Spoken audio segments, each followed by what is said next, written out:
Recently, China and Russia held a high-level meeting in Moscow.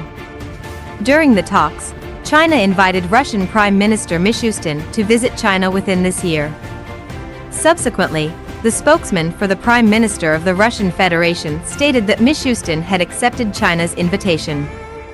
On the Ukraine issue, Russia complied with China's call and agreed to resume peace talks as soon as possible. This is a good sign that there is still hope for a political solution to the Ukraine crisis. The Russia-Ukraine conflict has lasted for more than a year. Russia failed to achieve the goal of a quick solution, invested a large number of troops in Ukraine, and fell into a war of attrition. Although Ukraine has the support of Western countries, its infrastructure has been severely damaged. No matter who wins in the end, Russia and Ukraine will actually pay a heavy price.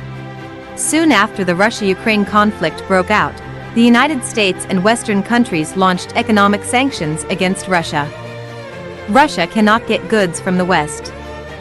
During the talks, Russian President Vladimir Putin also said that he would support Chinese companies to replace Western companies and fill the gap in the Russian market.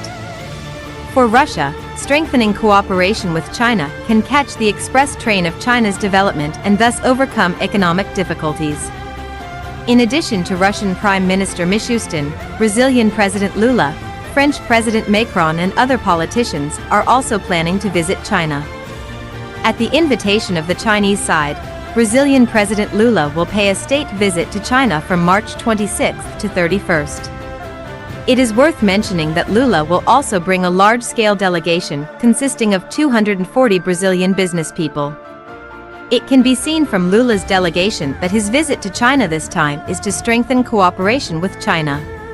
It is expected that the two sides will sign 20 agreements, covering various fields such as medical care, agricultural products, and education. The specific time for French President Emmanuel Macron's visit to China has not yet been determined, but it is expected to be in April. Compared with Russia and Brazil, France is quite special. France has long been in the Western camp and is an ally of the United States. After the Russian-Ukrainian conflict broke out, France fell into an inflation crisis.